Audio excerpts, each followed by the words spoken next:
دیکھو والنجم اذا ہوا ما ضل صاحبکم وما غوا، قسم ہے ستارے کی جب وہ اپنے راستے سے ہٹا، ما ضل صاحبکم وما غوا، تمہارے جو ساتھ رہتا ہے نا محمد مصطفیٰ، نہ یہ گمراہ ہوا نہ یہ راستے سے بھٹکا۔ پروردگار تو کیوں کہہ رہا ہے کہ تمہارے ساتھ جو محمد مصطفیٰ رہتا ہے نہ یہ راستے سے ہٹا نہ بھٹکا؟ تو اس کا مطلب یہ ہے کہ کچھ لوگ ہوں گے ایسے کہ جو یہ سمجھ رہے ہوں گے محمد مصطفیٰ پر کبھی کبھی دماغی حالت ایک متغیر ہو جاتی ہے اور ہوش و حواس کھو بیٹھتے ہیں۔ وہ قرآن کہہ رہا ہے دیکھو تمہارا ساتھی جو محمد ہے نا تمہارے ساتھ رہتا ہے، مکے کی گلیوں میں گھومتا پھرتا ہے، تمہارے ساتھ یہی رسول جو تمہارے ساتھ زندگی گزار رہا ہے، ما ضل صاحبکم وما غوا۔ اور اس کے بعد عجیب بات کری، ما کذب الفؤاد ما رأى وما زاغ البصر وما طغى افتمارونه على ما يرى اوحى الى عبده ما اوحى۔ خدا کی قسم اس سے عجیب پراسرار اور بامانی آیت میں اپنے ایک نہایت ناقص ان کی روشنی میں، بلکہ روشنی کی تاریکی ہے میرے اندر، تو مجھے نہیں لگتا کہ اس سے زیادہ مشکل آیات کہیں ہوں گی۔ کس انداز کی آیات ہے، ذرا آیات کا ترجمہ سن لیجیے آپ۔ ما زاغ البصر وما طغى، جب گئے سدرۃ المنتہا پر، کانا قاب قوسین او ادنا، تو دو کمان یا اس سے کم کا فاصلہ رہ گیا، ثم دنا فتدلى، نزدیک کیا پروردگار نے جناب ختمی مرتبت کو، جناب ختمی مرتبت اور نزدیک گئے۔ جب گئے تو پروردگار عالم نے فرمایا ما زاغ البصر وما طغى، نہ نگاہ کج ہوئی نہ نگاہ نے اپنی حدود سے تجاوز کیا۔ کیا معنی ہے اس کا؟ ما کذب الفؤاد ما رأى، دل نے جو دیکھا تو جھوٹ نہیں بولا دل نے۔ بڑی توجہ کیجیے گا، دیکھتی آنکھ ہے وہ کون سی منزل لگتی کہ جہاں خدا کا فرما رہا ہے کہ جو دل نے دیکھا تو جھوٹ نہیں بولا دل نے جو دیکھا۔ اس کا مطلب یہ ہے کہ منزلت محمد مصطفیٰ کی ایسی ہے کہ وہ اپنے قلب کی بنیاد پر بھی دیکھ لیتا ہے۔ تو اب سمجھ میں آ گیا ذات محمد مصطفیٰ، ہم اور آپ بصارت کے محتاج ہیں، محمد مصطفیٰ کو بصارت کی ضرورت نہیں ہے۔ خدا کہہ رہا ہے کہ محمد مصطفیٰ کو اپنے قلب کے ذریعے جس چیز کو دیکھتے ہیں تو صحیح دیکھتے ہیں، کبھی جھوٹ نہیں کہا۔ ما کذب الفؤاد ما رأى وما زاغ البصر وما طغى افتمارونه على ما يرى، جو ہمارا حبیب دیکھ رہا ہے کہ وہ دیکھ رہا ہے تم اس سے اس کی دیکھی ہوئی چیزوں پر بحث کرو گے؟ بڑی توجہ دیکھیے، جب گفتگو کی جاتی ہے، آپ ایک عجیب شہر کو دیکھ کر آئے ہیں، سب بڑی اونچی اونچی عمارتیں ہیں، بہت شہری سہولیات موجود ہیں۔ ہندوستان پاکستان والوں کی مثال بہت آسان ہوگی کہ صاحب سڑک پر کوڑا کرکٹ نہیں دکھائی دیتا، کہنا حضور ہو ہی نہیں سکتا، صاحب پانی جاتا نہیں ہے، نلوں میں پانی ہمیشہ آتا رہتا ہے، بجلی کے جانے کا کوئی سوال ہی نہیں ہے۔ تو وہ آپ سے ہندوستان پاکستان بر صغیر والا کہے گا حضور کے جنت سے آئے ہیں، یا کوئی یہ کہے گا یہ ہو ہی نہیں سکتا۔ آپ کہیں گے حضور میں ایسے ملکوں کو دیکھ کر آ رہا ہوں، آپ بحث کیوں کر رہے ہیں مجھ سے؟ میں آپ کو کیا بتاؤں، نہ تصویر کھینچ کے لا سکتے ہیں آپ، نہ کوئی اخبار میں خبر دکھا سکتے ہیں، نہ فلم یا مووی ویڈیو کی بنا کر لے جا سکتے ہیں۔ سمجھ لیجیے 1000 سال پہلے کا واقعہ ہے یہ۔ تو آپ کیا کریں گے؟ کہیں گے بھائی جو میں دیکھ کے آ رہا ہوں آپ مجھ سے بحث کیوں کریں، بقراتیاں کیوں کریں اس وقت مجھ سے؟ تو پروردگار نے بھی یہی کہا افتمارونه علی ما یری، جو ہمارا حبیب دیکھ رہا ہے تم اس سے اس وقت بحث کر رہے ہو؟ وہ دیکھ رہا ہے، تمہارا علم اس کی دید، اس کی بصارت اور بصیرت کا محتاج ہے۔ وہ جو دیکھ رہا ہے تم سے بیان کر رہا ہے، اس کو مانے کیوں نہیں دیتے تم؟ بھائی مان لو نا، افتمارونه علی ما یری، تم اس سے بحث کر رہے ہیں اس پر جو دیکھ کے آ رہے ہیں، اس نے اپنے قلب سے دیکھا، غلط نہیں دیکھا، جھوٹ نہیں بولا، ما زاغ البصر وما طغى۔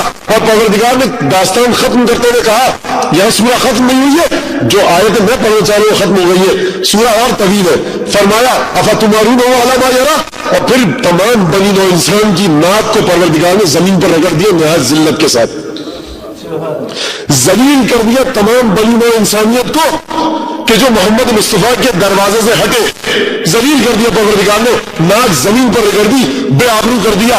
فأوحى إلى عبده ما أوحى، وحی کی پروردگار نے اپنے بندے پر جو وحی اس نے کی، یعنی اے بنی نوع انسان تمہاری اتنی اوقات اور حیثیت بھی نہیں کہ ہم وہاں پر اپنے بندے پر جو وحی کر رہے ہیں تمہیں اس کی خصوصیات بتلائیں۔ جب ہم اس پیغام کی خصوصیات بھی تمہیں نہ بتلائیں اور تمہیں اس قابل نہ سمجھیں کہ تم اس وحی کے حقائق سے آگاہ ہو جاؤ، ہم تمہیں ان حقائق وحی سے آگاہ کریں، ہم تمہیں جزیات واقعے کی نہیں بتلا رہے کہ ہوا کیا، ہم تو یہ کہہ رہے ہیں تمہاری میں ہوا علامہ یرا، وہ جو دیکھ کے آ رہے تم اس سے بحث کرو گے، فاوحا الی عبدہ ما اوحا، اللہ نے وحی کی اپنے بندے پر جو وحی اسے کرنی تھی، ما زاغ البصر وما طغى، نہ نگاہ کج ہوئی نہ نگاہ اپنے راستے سے ہٹی تجاوز کیا، ما زاغ البصر وما طغى افاتمارون علی ما یرا ما کذب الفؤاد ما رأى، دل نے جو دیکھا جھوٹ نہیں دیکھا۔ بڑی توجہ کیجیے گا، اب خلاصہ پیش کر کے آگے بڑھوں۔ تمام کی تمام گفتگو پروردگار نے فرمائی ما کے ذریعے میم الف، جو دیکھا، جو سنا، جو بولا، جو وحی کی، یہ جو تھا تو کیا تھا؟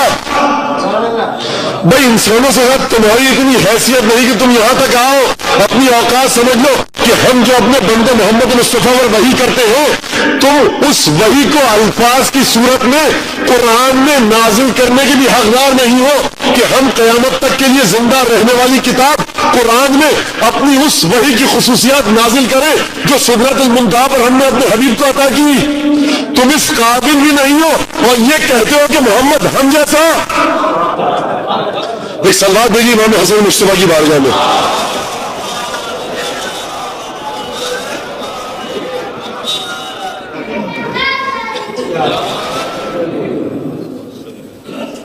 دیکھیے اس انداز سے توحید کا درس دیا۔ حقائق ایسے ہیں کہ وہاں پہ کچھ نہیں بچا، حقائق ایسے ہیں کہ وہ انسان پہنچ نہیں سکتا۔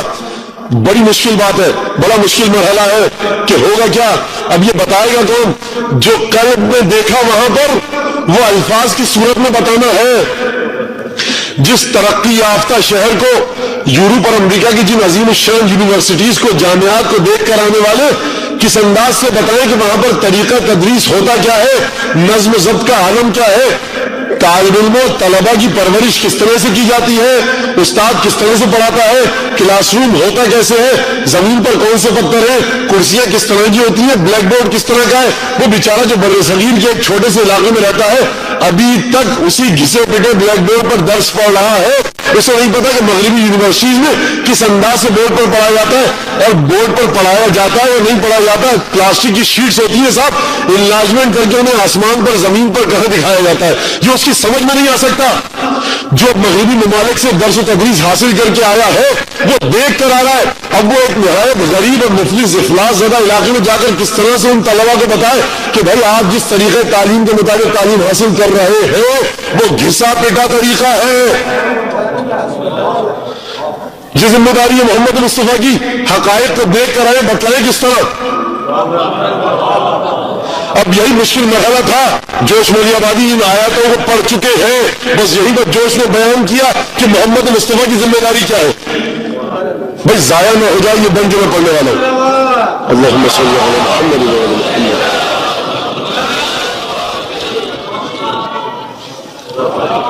اس بچے نے نعرہ لگایا، پیچھے سے اس کا نعرہ ضائع ہو گیا، ایک ذرا صحیح سے میں جواب دیجیے، بچے کی حوصلہ افزائی ہے۔ میں نے اپنے لیے لگا، اس بچے کی کیوں حوصلہ افزائی ہے، اس لیے بڑی مہربانی ہے۔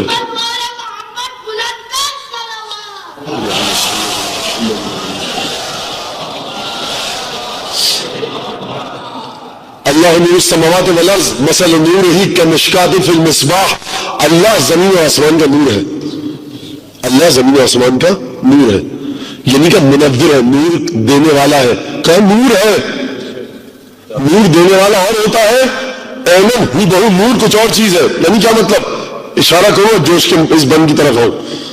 یہ جو نور ہے یہاں پر، اس ان لائٹوں کا، روشنیوں کا، قمقموں کا، یہ نور اگر بند ہو جائے تو آپ کچھ دیکھ سکیں گے؟ نہیں۔ یہ نور جب جلتا ہے تو آپ دیکھتے ہیں کہ ستون یہاں ہے، لوگ یہاں بیٹھے، منبر یہاں ہے، نکلنے کا راستہ وہاں سے ہے۔ اگر یہ روشنیاں بند ہو جائیں تو آپ ایک دوسرے سے ٹکرائیں گے، کوئی کسی کو کچل دے، کوئی منبر سے ٹکرا جائے، اور جو یہاں کی انتظامیہ ہے اس میں سے کچھ ایسے لوگ ہوں گے کہ جو ایک لہجے کے لیے اگر بتی چلی جائے یہاں سے تو نہ جانے اس انتظامیہ کے بارے میں کیا کیا کہہ دیں گے، بغیر یہ دیکھیں گے کہ وہ انتظامیہ کتنی خدمات انجام دے رہی ہے، برسا برس سے آپ کے لیے آزاداری کے سلسلے میں کتنی خدمات ہے۔ بس ایک دفعہ آپ ناراض ہوئیں گے، حضور ایک منٹ کے لیے لائٹ چلی گئی، آپ نے کیا کر دیا؟ 10 سال کی خدمات بھی دیکھیے۔ بہرحال ایک بات تھی جو آ گئی، تو آپ روشنی اگر چلی جائے ایک لمحے اور لہجے کے لیے تو آپ کچھ نہیں دیکھ سکتے، جیسے ہی روشنی آ جائے گی آپ سب دیکھ سکتے ہیں۔ روشنی نے آپ کو اشیاء کے وجود کا احساس دلایا، اشیاء کو وجود عطا نہیں کیا۔ روشنی نے اشیاء کو خلق نہیں کیا، اشیاء مخلوق تھی، خلق ہو چکی تھی، ان کے وجود کا احساس دلایا۔ تو روشنی کا کام ہوتا ہے وجود کا احساس دلانا۔ حضور یہ دنیاوی روشنی ہے، اگر کوئی حقیقی روشنی اور نور ہو، اللہ نور السماوات والارض، اللہ زمین اور آسمان کا نور ہے، یعنی اس کے نور کی حقیقت یہ نہیں ہے کہ اگر وہ ہوگا تو آپ کو چیزیں دکھیں گی، اگر وہ نہیں ہوگا تو چیزیں نہیں دکھیں گی، نہیں، اگر وہ نہیں ہوگا تو اشیاء بھی نہیں ہوں گی، معدوم ہو جائیں گی۔ اللہ نور السماوات والارض خلق کرنا ہے۔ تمہید آپ کے ذہنوں میں ہے نا کہ پروردگار عالم کی ذات ایسی ہے جس میں سنا جا سکے، نہ چکھا جا سکے، نہ سنا جا سکے، نہ چھوا جا سکے، نہ لمس کیا جا سکے۔ حواس خمسہ میں پروردگار کی ذات نہیں آ سکتی۔ اب کیسے بتائیں گے ختمی مرتبت؟ اور دوسرا اس سے بڑھ کر سورہ نور کی آیت کہ اللہ زمین اور آسمان کا نور ہے۔ بھائی اللہ زمین اور آسمان کا نور ہے تو اس نور کو محمد مصطفیٰ سمجھائیں گے تو کیسے سمجھائیں گے؟ دیکھیے اب ایک چھوٹا سا جملہ کہوں گا مزید۔ مجھے احساس ہوا آپ کے چہرے سب کے میری طرف ہے، کچھ چہروں کو دیکھ کر مجھے احساس ہوا، اس لیے میں اس مثال کو پیش کر رہا ہوں۔ تانبے کا تار ہے، وائر آ رہا ہے، الیکٹریکل انجینئر آپ سے کہے گا اس کی بھی ضرورت نہیں ہے، تو بچوں کو پتا ہے کہ حضور ٹیسٹر لگایا آپ نے، اس میں لائٹ جل گئی مدھم سی، بچہ کہے گا دیکھیے حضور مولانا ہاتھ مت لگائیے گا، بجلی آ رہی ہے۔ مولانا کہیں گے بھائی بجلی کیا ہوتی ہے؟ کہا الیکٹرون کا بہاؤ بجلی ہے۔ مولانا کہیں گے بھائی ہمیں تو بہاؤ نظر نہیں آ رہا، بچہ کہے گا ہاتھ لگا کر دیکھیے خود ہی سمجھ میں آ جائے گا۔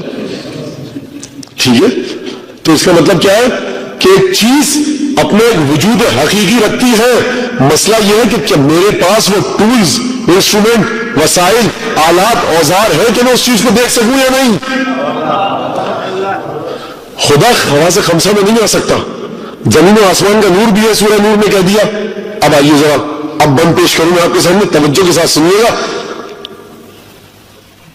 ہاں شم ذات خیمہ الفاظ میں جلا، بڑا عجیب شعر ہے، اب سنیے اس کی تشریح، وقت ہے میرے پاس الحمدللہ۔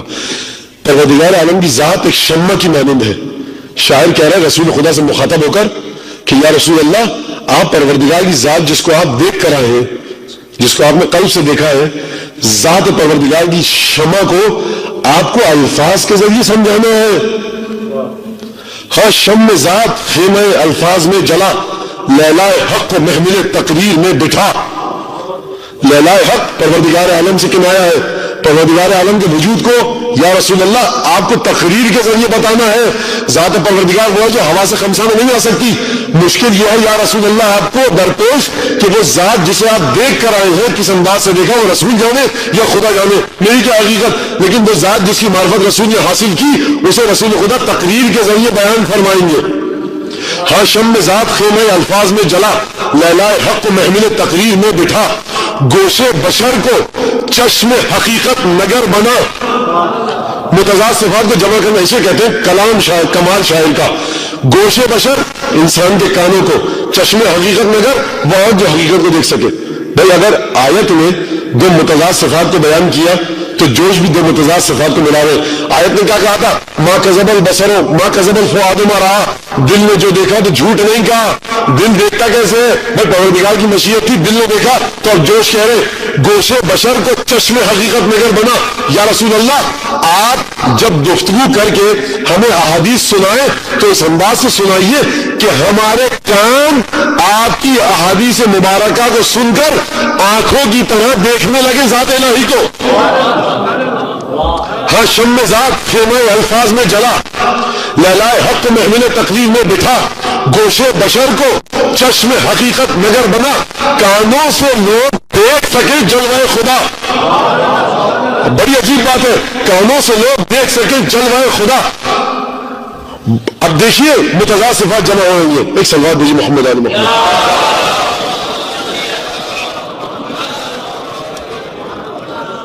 کانوں سے لوگ دیکھ سکے جلوہ خدا، یوں پیش کر ثبوت خدا کے وجود کا۔ یوں پیش کر، کیسے پیش کر؟ یوں پیش کر ثبوت خدا کے وجود کا، تیرے بیان پہ غلغلہ اٹھے درود کا۔ ایک سلوات دیجیے محمد علی۔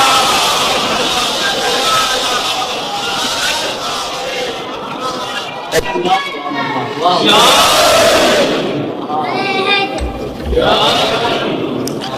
تیرے بیان پہ غلغلہ اٹھے درود کا. اچھا کس طرح سے اٹھے غلغلہ درود کا؟ دیکھیے معمولی شاعر نہیں ہوں جس کے میں شعر پڑھ رہا ہوں. وحدت کے بعد میں اگر قد کرے گا تو یا رسول اللہ توحید کے سلسلے میں اگر آپ زحمت نہیں اٹھائیں گے, آپ کو زحمت اٹھانی ہے. یہ انسانوں کی حقیقت کیا ہے؟ یا رسول اللہ وحدت کے بعد میں اگر قد کرے گا تو پائے گا کبریا کا تصور نہ ابرو. تا یوم بھی سمت میں رہے گی صنم کی بو, فکر بشر نماز پڑھے گی بلا وضو. لپٹا ہوا تفنن وہم و خیال میں, لپٹا ہوا تفنن وہم و خیال میں, دائم خدا رہے گا بشر کے لباس میں. یہ تو کہے گا جلوہ بجز واہمہ نہیں. یا رسول اللہ یہ آپ بتائیں گے, یہ تو کہے گا جلوہ بجز واہمہ نہیں, جو دیکھنے میں آئے وہ بت ہے خدا نہیں.